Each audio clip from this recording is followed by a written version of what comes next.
Welcome to today's program. This show focuses on book authors, and we're so privileged today to be speaking with a gentleman who's going to tell us a little bit about his book. Whether you know it or not, November is actually National Entrepreneurship Month, and it so happens that the gentleman who's going to be talking with us today, he has a new book. Check it out. Book's called Success and Self-Discovery, a business memoir with insightful tips and personal development advice that will help any entrepreneur. We have Stephen M. Stroum is our guest. Stephen. Great to be with you. Welcome. I appreciate it, Kevin. Welcome to the program. For folks who may or may not know you, let's tell us just a little bit about yourself. A little bit about myself. I was born and raised in Newton, Massachusetts. Went to Newton North High School and went to Northeastern for a short while, went into the Air Force. I came back out, went to became a disabled vet, ended up going back to Northeastern and took it away from there. I started my own business when I was very young, and it's been 46 years of incredible experience. So is this your first book? Yes, it's my first book. I decided, I made some notes in my diary in my journal back in 1983, believe it or not, that I wanted to write the book. And the working title at that time was Blue Collar Entrepreneur. And I worked with that title because fellas like myself that were brought up in a working class arena, a working class neighborhood, really didn't have all the contacts, and establishing and starting your own business was just a dream. And so that was the concept of blue collar entrepreneur, as opposed to a white collar entrepreneur, a kid that had the opportunity to go to Babson, MIT, top class school, raise money, start their business, and in the process take a salary and everything else. Short answer is the blue collar entrepreneur is like a prize fighter. There's no plan B. You got to go into the ring and you got to win the fight, and there was no second plan. It's just you have to make it happen, and that's the story, in short, of entrepreneurship. Again, on a working class type level, it's just you've got to make things happen. What was the point in your life that you said, I want to be an entrepreneur? I don't know if I want to continue working for someone else and helping someone else's business advance. I want to be somebody who works for myself. Well, as a kid, it's a dream, but I had the same dream of, playing for the Red Sox.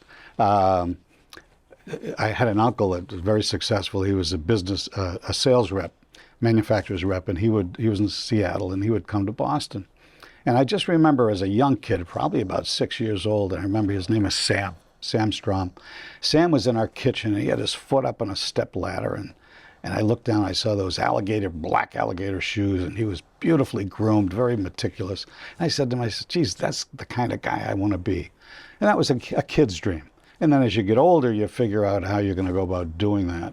And it really comes along accidentally for quite a few people. I had a career, going in the corporate world, and, ran into some stumbles and bumps, and I ultimately decided the only way to make things happen for myself was to do it for myself. So I decided to start a business. Not to go off the beaten path, yeah. But why did you want to play for the Red Sox, and what position did you want to play?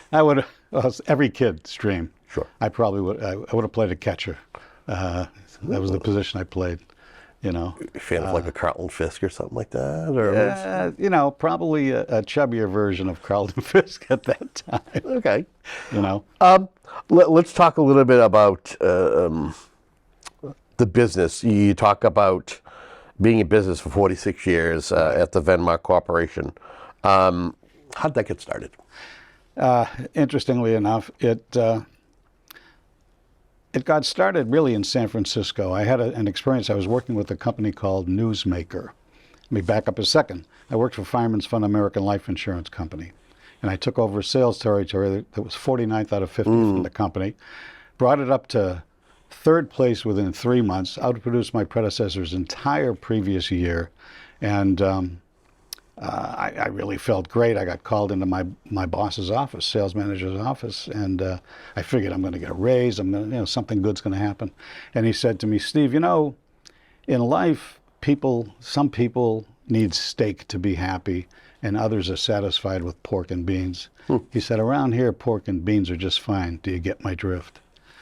And I got it. I had never felt so deflated in my life, and angry, and just such mixed feelings. How can you exceed the expectations of your company and end up being told to, hey, cool it? So I went back and basically chilled for 4 weeks. I made a few sales calls on the phone. I went to the Marina Green. I lived in San Francisco. I got a marvelous suntan, ran, had a great time, did exercises. 4 weeks later, I'm at the home office. The VP in charge of brokerage comes to me, puts his hand on my shoulder, says, congratulations. I said, for what? He said, you're leading the company in sales. I said, I'm leading your company in sales. I haven't worked in 4 weeks. Shame on you.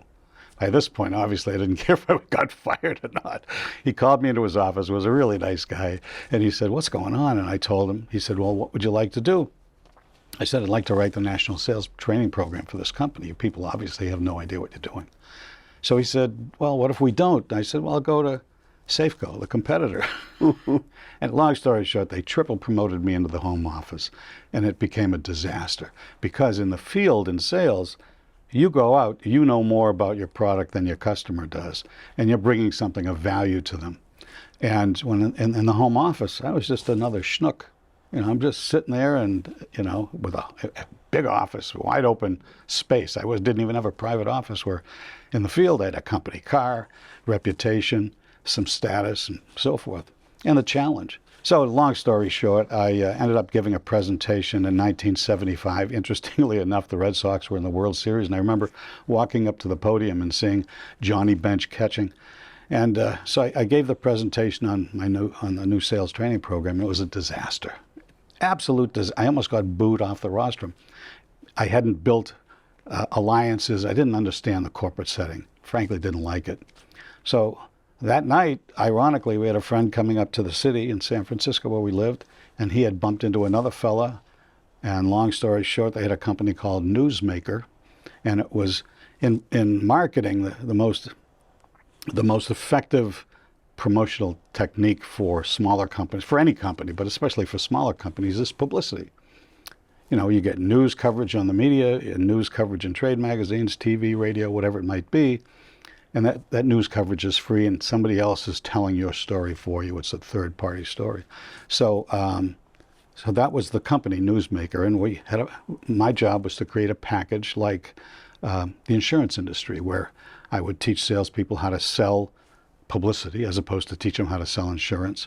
And so we had this package, and we had professional writers do the writing, and it took off pretty well. I did that. I had to make a decision. It was very difficult to go into that business because it was straight commission. I had never, I had a nice cushy job. I had a company car. I had, a nice salary. My wife fortunately had a good job at the time. We didn't have any kids. The decision was absolutely agonizing to put myself on the line and say, all right, I'm gonna do this. I'm gonna make this happen. So I ended up doing it. After a few months, my two people that I worked with, my partners, said, hey, we're going to put you on salary and give you a company car. And I was starting to make some very nice money. And then a few months later, it was July of '76, my wife and I came home for the bicentennial on vacation. And we had been in San Francisco for 2 years, almost 2 years. We promised ourselves we wouldn't go home for a couple of years. And that gives you an opportunity to get acclimated to a new area and so forth. Well, when I went back to San Francisco, I got a phone call from my partner at the time that said, hey, meet me at the airport. We're going down to LA. We've got some business to do. So I was excited to fly down to LA and go through this company, work with them. On the way back, he said, hey, listen, we would like you to start another company for us. I said, I don't have the energy. I was working, I was literally working from 6 in the morning until midnight. I didn't take time to eat. I was smoking a couple of packs of cigarettes a day. I lost a ton of weight. I was really cooked, burnt out. But I had been home on vacation for a week, and I could see things much more clearly. So I wasn't going to start another company for them. That wasn't our agreement. So I gave my 2 weeks notice and so forth. And I got a book entitled, Where Do I Go From Here With My Life? Because I was determined my next move, I was going to get it right. You know, I had left Boston, moved to San Francisco. I initially wanted to get out of the insurance business, but I stayed with it because that's what I did. And I got into this newsmaker business, and I loved the concept. So long story short, I went through this process with where do I go from here with my life. And then my wife and I got together and huddled and decided if I'm going to start a business, we'll do it back in Boston. So I started preparing for that by going to the library in San Francisco and prospecting, and I had the name picked out. Sales Development Associates was the name of the company. And we'd develop sales for clients by getting them publicity and enabled them to put on distributors, support distributors, and do that sort of thing. So when we decided to move back home, I still had a little trepidation about starting my own company. So I went and I had an interview, and I interviewed with a company called American Career Planning Services at the Prudential Center in Boston. Nice fellow by the name of Walt Cameron. And he liked me, but again, you don't have enough experience. I was only 28. I had only been in sales management for a few months, but I knew I could do it. So I said to him, listen, he said to me, you don't have the experience. I like you. I'm sorry, blah, blah, blah. I said, listen, I think I'm going to start my own business. He said, what are you going to do? I said, I think I'm going to start my own business, and if I do, may I call on you? He said, yes. So I put $300 in the bank. I got a letterhead, logo, and business card made with Sales Development Associates, 125, had a little money left over. I hired a salesman full-time, went out and made the first sale. I had an appointment with him on December 10th, 1976, and it was at 1 o'clock. At 1:15, I had my wife call and make me appear as though I was busy. So my wife called, pulled me out of the meeting. At any rate, it was a great day. So Walt said to me, listen, I'm not General Electric. You know, I had been giving him my presentation. He said, I'm not General Electric. I said, what have you spent on advertising? He says, $40,000. I said, you can't afford not to spend another $400 and hire us. And he did. He wrote me a check for $395. Len, my salesman, and I went to the elevator. We were so excited. I hit the 38th floor. I had to go to the restroom. Fortunately, came out, and I looked at the wall, and there was Associated Industries of Massachusetts. There was a sign there that said, Directory of Manufacturers, $15.75. So I went in and bought a book. We went back and started cold calling. Then I took the check, deposited, and bought a typewriter. So here I was, a writer and a publicist who had never written one before because I had staff of writers. And I didn't even own a typewriter. And then I started the business. And believe it or not, in that first year, we did $160,000 in sales the first year. So it went crazy. By the end of the year, I had 10 full-time people. And it was quite an experience, quite a start. And So where did the Venmark Corporation come from? well, it's interesting question you ask. After, in the beginning of 1977, we were looking for office space, and I wanted to incorporate. So I tried to incorporate as Sales Development Associates. And ironically, there was a company in North Dighton, Mass., right up the street, who was named Sales Development Associates, and they sold China, of all things. So I couldn't use that name, so I quickly had to think. I took the last 3 letters of my first name, Ven, my middle name, Mark, and created the Venmark Corporation, and that's how it started. Wow. Yeah. It's a fantastic story. It's how things get started. Now, I believe that you had started early on in our conversation talking about how you've been compiling information from the start Yeah. of you starting the Venmark Corporation. Correct. What has that process been like, and when did you finally say, it's time for me to take all these notes that I have and cull them down into a guide that will help others who want to become entrepreneurs as well? Well, what I saved, I always wanted to write a book. I did very well in college writing, and I always wanted to write a book. So I saved every appointment book and calendar I still have them, from 1976. Goodness. Okay. And I had journals that I kept as well, because I found especially with this exercise that I had done, where do I go from here with my life, It was basically sitting down for 6 weeks and writing essays, answering questions, and then the book helped you compile them into a big sheet of paper with what needs doing in your life, your top skill clusters, just a total understanding. So I began keeping a diary. And when I was starting off the business and with all the stresses associated with it, I was keeping very, very good notes and I would put time of day, I would put the date, time of day, and at least a couple of paragraphs of what I was feeling at the time, because there were so many things coming at you. So I wanted to write a book about entrepreneurship that wasn't, hey, look at me, how great I am, but more, this is really the kind of thing that you're going to run into. There are going to be betrayals. You're going to make dumb decisions, and I made some dumb decisions. But again, coming back to the baseball analogy, you can miss the ball 7 out of 10 times, and you're going to be an all-star. So there are things that you're going to run into. There are going to be bumps in the roads. There are going to be betrayals. There's going to be things that are just unimaginable that you just have to put your blinders on and overcome. So you have to have a tremendous amount of discipline and a great amount of resilience. And what helped me through most everything was the process. I had a process of writing. I had a process of selling. And that gave you security. So my next question would be, where did you keep all of this, and what was the time that you said, okay, let's pull all of this stuff out, let's lay it out, and let's see what is the best antidotes that I could put into this book? I mean, do you have enough to write a couple more books, or do you feel that you took the best of everything that you've compiled over 40 years into this one book? Yeah, I think I took the best of everything, but I probably, because this was a book that was actually transformative for me as well. I had never, when you're busy building a business and making moves, adapting. In my business, I had to adapt to the internet, adapt to different technologies. There were a lot of things that had to change, and that I had to study and stay with. So when you're in the game and you're in the arena and you're busy at it, you don't stop and think too much about the big picture. So I got to be 73 years old a couple of years ago, and I have a good friend who's written 3 books, and she's a friend of my wife's and I. In fact, the book is dedicated to my wife and her. Her name is Ellen. And I was talking to her about writing the book. She said, listen, just write a chapter at a time. She said, I'll review the chapters and give you feedback. I said, great. Well, I had a blog on my company website, and I had written probably 300 essays. And I had a good client tell to me one day, he says, why don't you compile those essays into a book?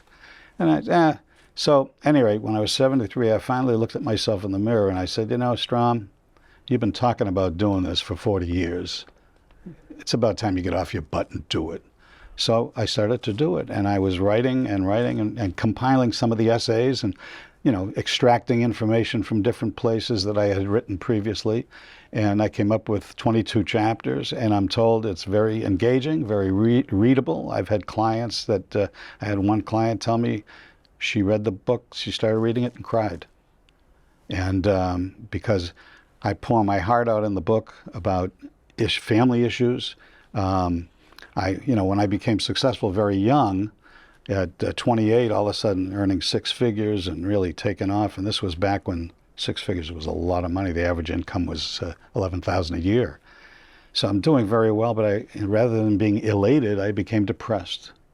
So I had to figure out why I became depressed.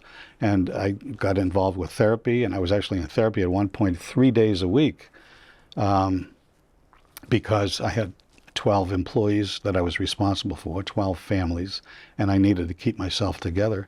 And so I had to figure out why I became depressed, and it had to do with family stuff, as it usually does. And it was quite a story. So the story is, it's not, just, hey, look at me. It's, hey, these are things that you can run into, and you're going to learn things about yourself you never knew. So I made a tremendous effort to learn what I wanted for myself, because when I built the business, it was really more for my folks. It was more for my mother. There's a long story behind that. But, that sort of success didn't feel good because it really wasn't what I wanted to do. So I had the opportunity to study and study myself, transform the business. There's one chapter in the book that relates to changing tides. I went up to Gloucester for a long weekend, and I sat in front of a picture window. In those days, you could smoke cigars in your room. And I sat in front of a picture window overlooking Gloucester, and I had a cigar and a glass of wine, and I sat there and I watched this raging snowstorm come in. I mean, Kevin, it was raging. And then a couple of hours later, the sun shone, and the shoreline was absolutely beautiful.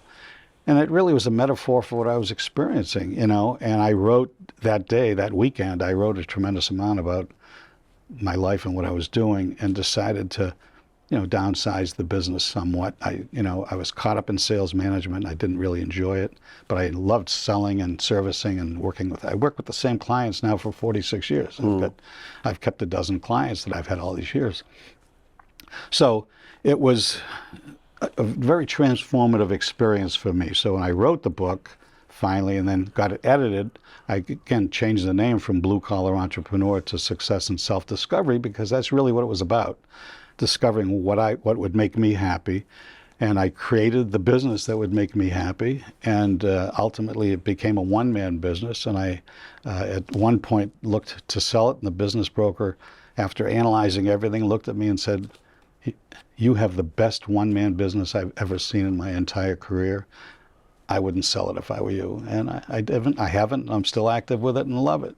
And so that's how I got into it. So the book was really, I wrote it for myself. Therapeutic. It was therapeutic. And it gave me an opportunity to sit back and look at my career and say, "Geez, damn, man, you did a good job. You should be proud of yourself." And I'm very proud of myself. But again, over the years, you don't take the time. I wanted to make sure I get to every one of my son's high school baseball games. He was captain of the baseball team. I wanted to make sure that, my wife was cared for. We've been married 53 years now. I mean, there's just, all these other priorities. So I never had a chance to sit back and look at what I achieved. So this was a wonderfully transformative experience.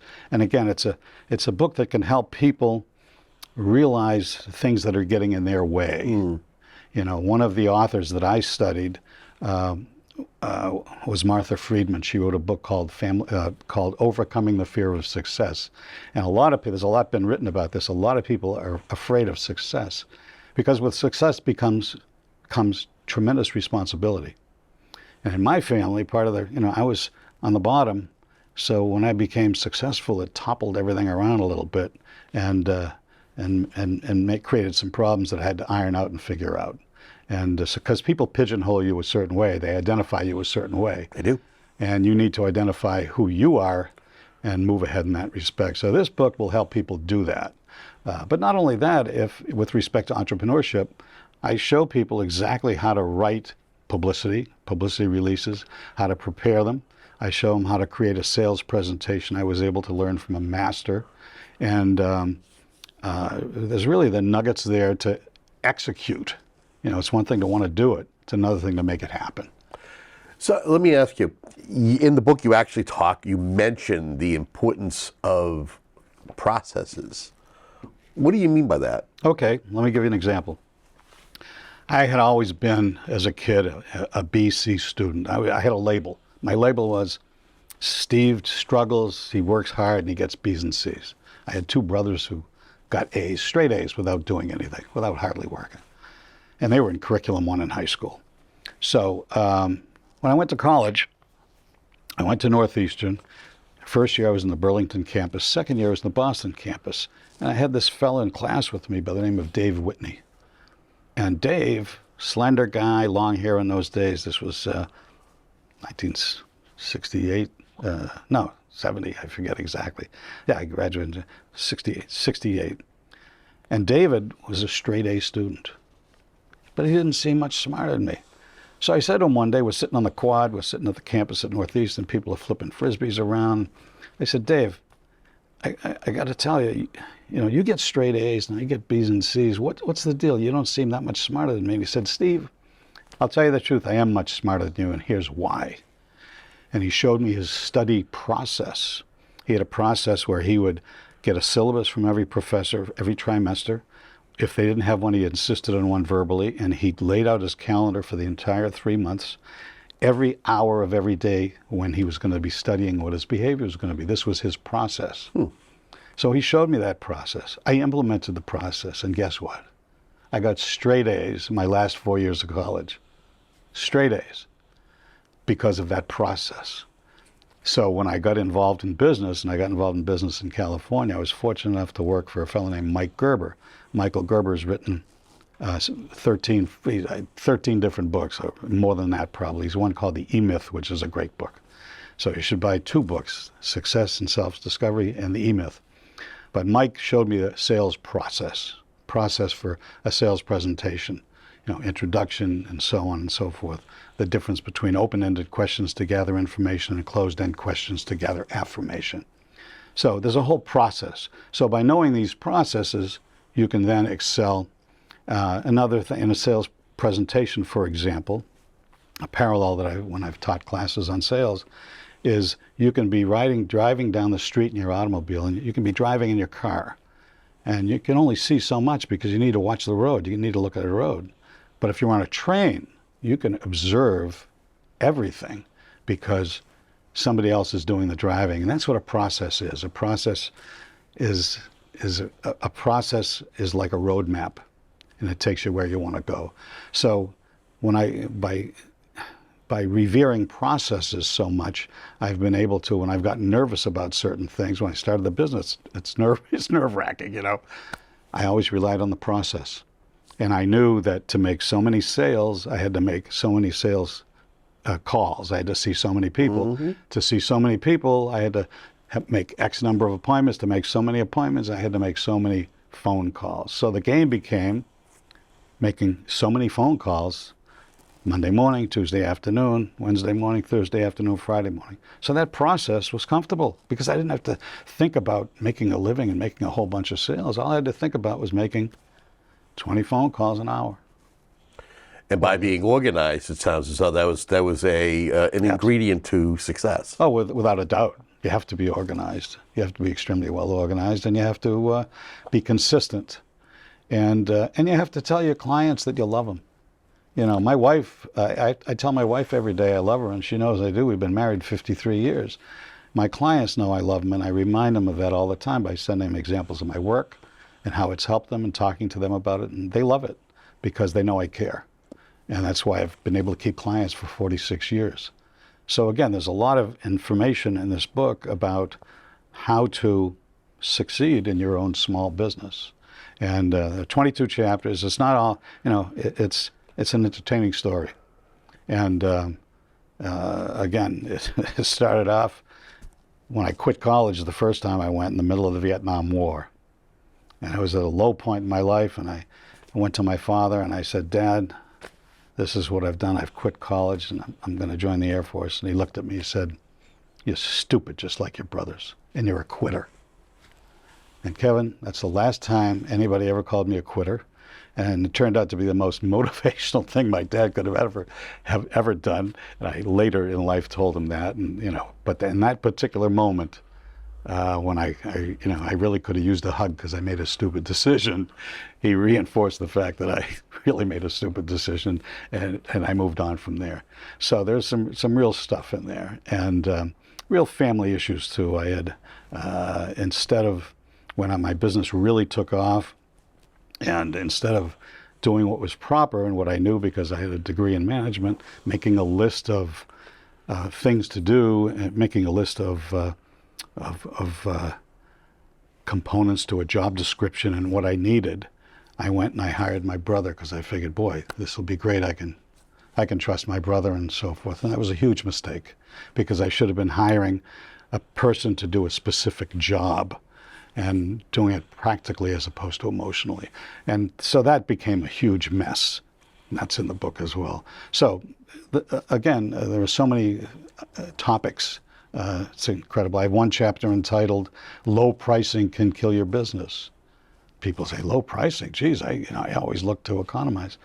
Well, not necessarily. There's a concept in business called positioning. Where do you see, where are you? Are you a Mercedes or are you a Ford, you know. And in my case, I was providing Mercedes services for a Ford price on my international publicity program. So what happened was I lost a sale one day, and I didn't really know why. I woke up in the middle of the night and I realized it was because my price was too low. It didn't feel right to my prospective client. They couldn't believe I could do what I said I was going to do for the low amount of money. So at that point, I changed the company name from Sales Development Associates to Venmark International, dramatically increased all my fees, and I couldn't keep up with the business. It sounds like that old adage that you get what you pay for. Yeah. And if it's a cheap or inexpensive cost, then it might be devalued by Exactly. those who are seeking the service. Yeah. Interesting note, there's actually a point in your book where you actually call entrepreneurs the real American heroes. What do you mean by that? Well, first of all, 99.9% of all companies are small businesses. So starting a small business and building a business is heroic, okay? Now, we all know the outliers. We know Bill Gates, Steve Jobs, Jeff Bezos, and Amazon. And these guys are heroes to me.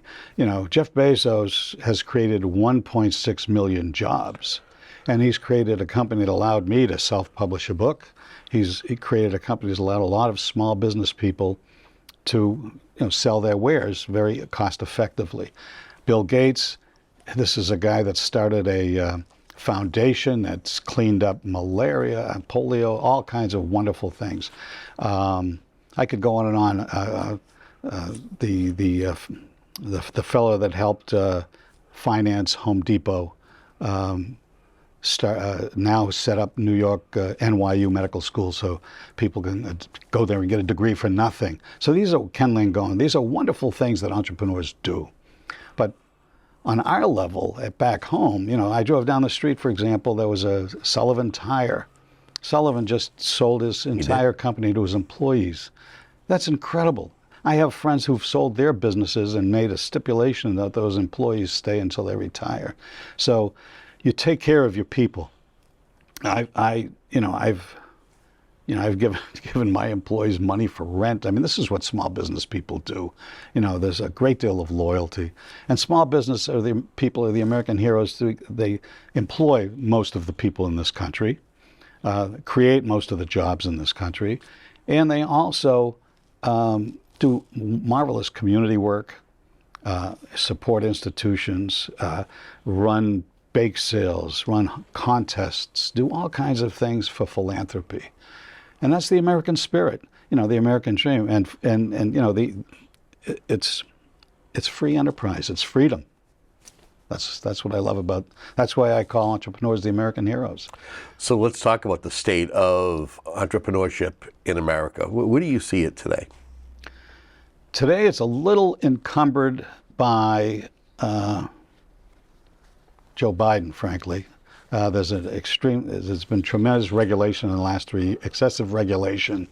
Excessive regulation creates barriers to entry into different fields. I had a client, for example, right up the street in Canton in the scale business.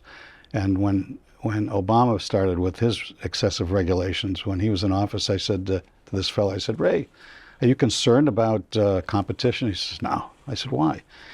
Barrier, they can't afford it. The regulation, the cost of regulation, they have to hire attorneys, they have to do this, they have to do that, they have to have a special facility set up. They just can't come in to practice the same way.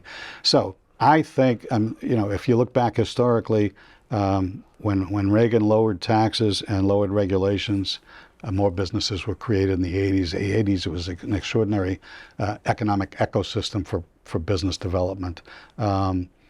So today, a lot of people also want to get into business for themselves, smaller businesses in particular, because of the pandemic. They've learned that, working remote, that's pretty good. I can be independent. I don't have somebody looking over my shoulder. I can get my work done, and so forth. So it's almost a conundrum. There's more people that want to get into business for themselves, and in a lot of respects, it's a lot more difficult to do it.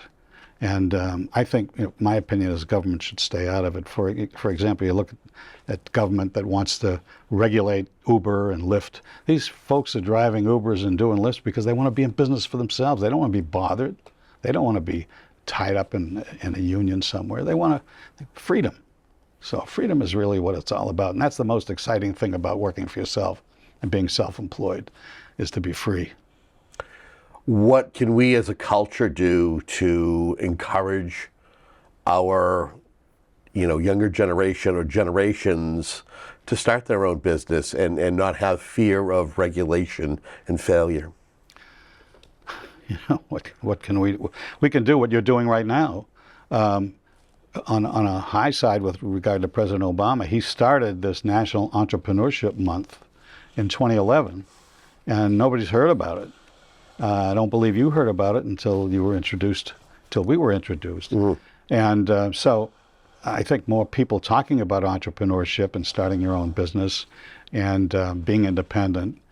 And, it's the values of America. Values of America past, perhaps. Back in 1977, when I started studying this in earnest, small business created 92% of all new jobs in this country. Mm. Today, small business creates 64% of all new jobs in this country. So we need to get that back up again. And again, that happens with a reduction in regulation. In fact, there was just an article in Wall Street Journal where Biden had made a comment that, those corporate tax cuts worked because they ended up bringing in more revenue, creating more development. When a big company starts creating more things, they hire small businesses to help them out with it. And Raytheon has a tremendous number of subcontractors, for example. So the more fertile the environment for developing business, i.e. the lower the taxes and the more incentives for investment, the more business and entrepreneurship that's going to take place. And just think of it, when a big company puts in a factory here locally, all of a sudden you've got auto repair facilities close by, you need to have a coffee shop, restaurants, hairdressers, printing facilities, all of this whole ecosystem as a consequence of business development. So it's important. It's obvious that you are passionate about entrepreneurship, November being National Entrepreneurship Month. Is enough done to celebrate this month and entrepreneurship? What could be done to further get the word out about entrepreneurship and getting involved in starting your own business? If I had the answer to that, I personally have sent out press releases to various media outlets, and I've created a little publicity about it, but there's just not a lot of talk about it. And I think the chambers of commerce should make more noise about it. But again, I don't have the answer other than being out and chatting with you and exposing it to the folks out there and getting people to stop and think, wait a second, being in business for yourself and being independent, and if you're fortunate enough to become financially independent, it's great. I've got a client friend of mine, he was a client since '77. He's sold 2 businesses for millions of dollars.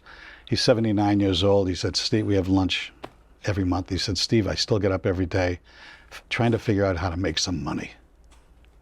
79 years old, multi-millionaire. I still get up every day trying to figure out how I can make some money. So this is, it's a behavior. To me, it's a wonderful way to be.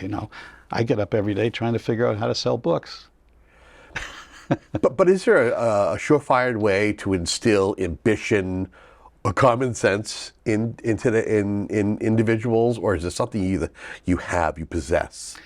You need to be inspired, and I think you can be inspired by reading a book. I've been inspired by reading books. I was inspired by my uncle, and when I saw that handsome man with black alligator shoes on, and when I met with him in California, wonderful, wonderful guy, took me to lunch, and we were walking along, and he went into a clothing store and he bought a necktie. This was 1975. He bought a necktie for $45. That's like $250 today. That's insane. But he had the freedom to do that because he loved neckties. He had the most colorful neckties in the world. But so you're inspired in some way, shape, or form. David Whitney inspired me back at Northeastern. I wanted to become a better student. So it's not something, you got to have a fire in your belly. And where you get that comes from all kinds of different inputs. And if somebody wants to be in the business for themselves, they got to start thinking that way. The first advice I give them is think of what you like to do. If I were going to start today, I'm a fisherman. I love bass fishing. So I would go to Google. I would find out every company that manufactures fishing equipment, from lures to fishing rods to fishing, to you name it, because I would want to spend my time talking to people about what I love, fishing. Okay? So, not only retail, you have naturally have Bass Pro Shops, but you have all these other companies associated with it. Well, if you're hiking, it's the same thing. It could be shoes. It could be, who the hell knows? My point is, put yourself in a position to set yourself up to win. And that's not, people who sit in companies, big companies all day, and they have their cubicle. And I have somebody that told me, geez, I only have 10 more years to put up with this. And I'm saying, you have 10 more years to put up with it. What are you putting up with? Go make yourself happy. Figure it out. Work at it. Years ago, when I first became, quote, successful, because success early on was defined as making a lot of money, I redefined it as peace of mind and making a little money. I had an old friend come to me and say, how did you do this? I said, I worked real hard. I said, think of when you were in college and you wrote a paper. Somebody would spend 30 hours writing a paper. How many people spend 30 hours sitting down to plan a business for themselves? So it's the environment that you're in. So if you want to be in business and you want to be involved in a small business, associate yourself with those people. If you can't meet them personally, meet them through books. And read books. And I have a list, by the way, of about 22 different books that I put in the back of mine that are of interest to anybody that really wants to be in business for themselves and grow. So I hope my book will inspire people to do that, because I think entrepreneurship is the key to a happy life. We've talked about how you compiled and put it together and you wrote the chapters. I think probably one of the final stones we haven't overturned is deciding whether to go seek a publisher, self-publish, and what it was like to take your first, batch of books and be like, wow, I finally did it. Well, what I learned is, writing the book is one thing. Yeah. Getting it published is something different altogether. So I got in touch with a fellow by the name of David Meerman Scott. He wrote a book on marketing and PR, and he's written 13 different business bestsellers. Ironically, I sent him my book and he's endorsed it, and it's on the back cover. But I went to him and he introduced me to a woman editor, and she was just extraordinary, and really took my raw data, my 22 chapters that I wrote, and edited them down, told me where I needed to change some paragraphs, some sentences, some titles of chapters, and do different things. And she helped mold it into the book that it is today. And then when I put it online and got the first sale and so forth, I decided to self-publish because she advised me to do that. 80% of books today are sold on Amazon. So that's where they're sold, and it's a great process. I was very proud. It's available in a soft cover like this, and it's available in a Kindle edition. So on November 9th, I put it out on Kindle free, and I was blown away by the fact that I had 835 orders. Wow! Not only that, but I came in first place in Amazon for business biographies. And I came in first place in Amazon for business books itself. So are you in a roundabout way trying to say that this is a bestseller in its category? It has the potential. Okay. But on that particular day, on November 9th, it was. It was the best in two categories. It was the best business biography, and it was the best small business book. Okay. So what now? You've success in self-discovery. Is it a matter of just promoting it and getting folks to purchase it, or is there a bigger endeavor that follows this? No, well, right now it's promoting it and having fun with the process. have my 75th birthday coming up Monday, so I want to spend my days having fun. So that's what this process is. So right now, that's really what it's all about. I have other ideas for books, and I'm making notes constantly. One concept is the impersonalization of America. Unfortunately, and I started writing about this back in the 70s. With the advent of the internet, there's a lot of impersonal stuff that takes place, and there's not enough one-on-one conversation. I think people have found that with the remote work versus coming back to the office. You're back in the office, you're with your comrades, you're with your team, and so forth. So that might be another area to look at. But this was such a big deal for me personally that right now I'm just thinking about how to get it in more people's hands and have some fun in the process. Could this be something that you become the next Tony Robbins type person who gets up and maybe you can kind of give a talk on this book? They want the in-depth version. You read the book. If you want to kind of hear it from the author himself to kind of give you some one-on-one, 101 type stuff, go to a certain venue to kind of take him in. I'm not a Tony Robbins type. Okay. I've watched him over the years, and he's built a nice career. Tremendous amount of promotion to do that. I have no interest in doing that. Okay. Will I go speak to students at school? Absolutely. I've spoken to students at Babson.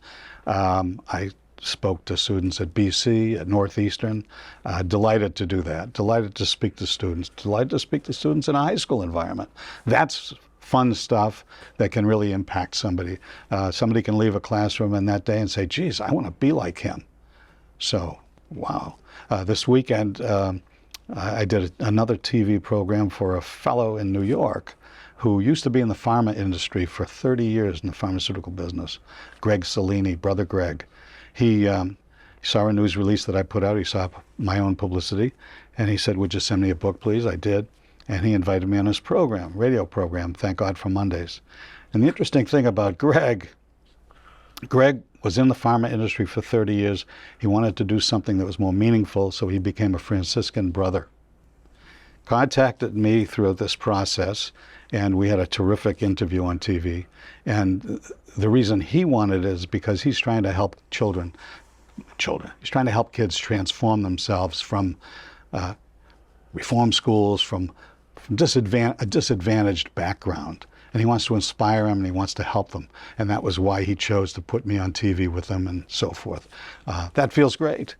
So again, as I said, I'm not getting any younger, so this is how I want to spend my time. So if I can, end up in a high school or a college talking to a few kids, great.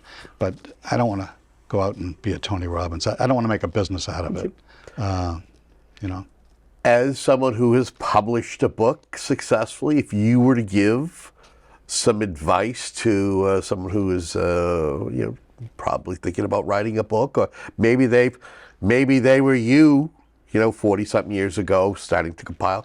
What advice would you give to anybody who wants to, take information they feel that would be useful, or even maybe they're great at storytelling? How would you tell them to go about doing what you did, or at least writing a book? What advice would you give? I would give them the advice that I got from my friend Ellen. Write one chapter at a time. Just sit down and write one chapter at a time. I didn't have a real outline. This was just an evolution. I ended up writing one chapter at a time, and I ended up with 22 chapters.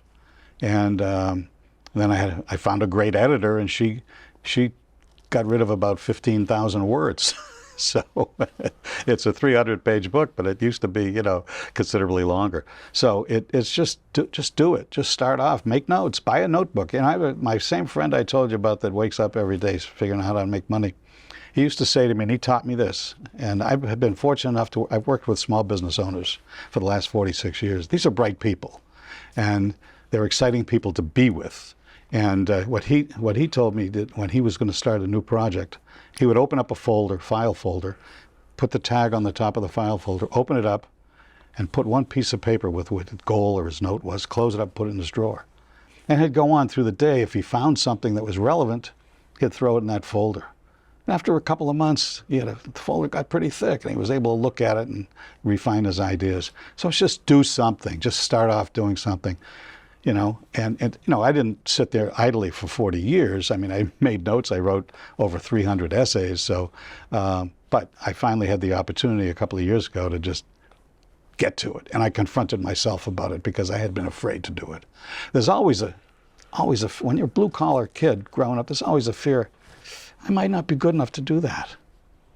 And lo and behold, it's all how you look at it, And like you said, I was very proud last week to be #1 in 2 categories on Amazon. This blue collar kid that made it happen. So you just got to make it happen. Anything that I haven't asked you during our conversation, but you feel is going to benefit the folks who are tuning into this program? Just not really. No, you've been terrific, and I've enjoyed it. I think just do it. I don't want to steal that from Nike, but use Google, use use whatever you need to. You ChatGPT, Google. But if you have an interest in something and you have an interest in writing a book in a particular area, start reading more about that. And just ask yourself, at the end of a week, what did I do last week to help me achieve my goal? And if you can't answer it positively, you're BSing yourself. So you've got to write it down and commit to it for yourself, not for anybody else. And that's the main thing. Like I said, I built my business initially for my folks. It didn't feel, it felt good on one level, but viscerally, it didn't feel good. I had to do it for myself. I had to transform the business to the way I wanted it. And so I think that's the best way to live. And I feel from this whole experience very fortunate to be in the position I'm in. And if I'm able to, create some sparks that create a fire for somebody, terrific. I'd love to hear about it. They can go to smstroum.com, www.smstroum.com, and tell me about it. I'd love to hear it. So, well, I want to thank you for being my guest. It's a pleasure being your guest. And I want to thank you for tuning into our program. If you have any suggestions for individuals who have a book that they want to share and get out to the public, always drop us a line at you can do it at info@abingtoncamp.tv. That's your best way to do it. Until our next program, have yourself a great day.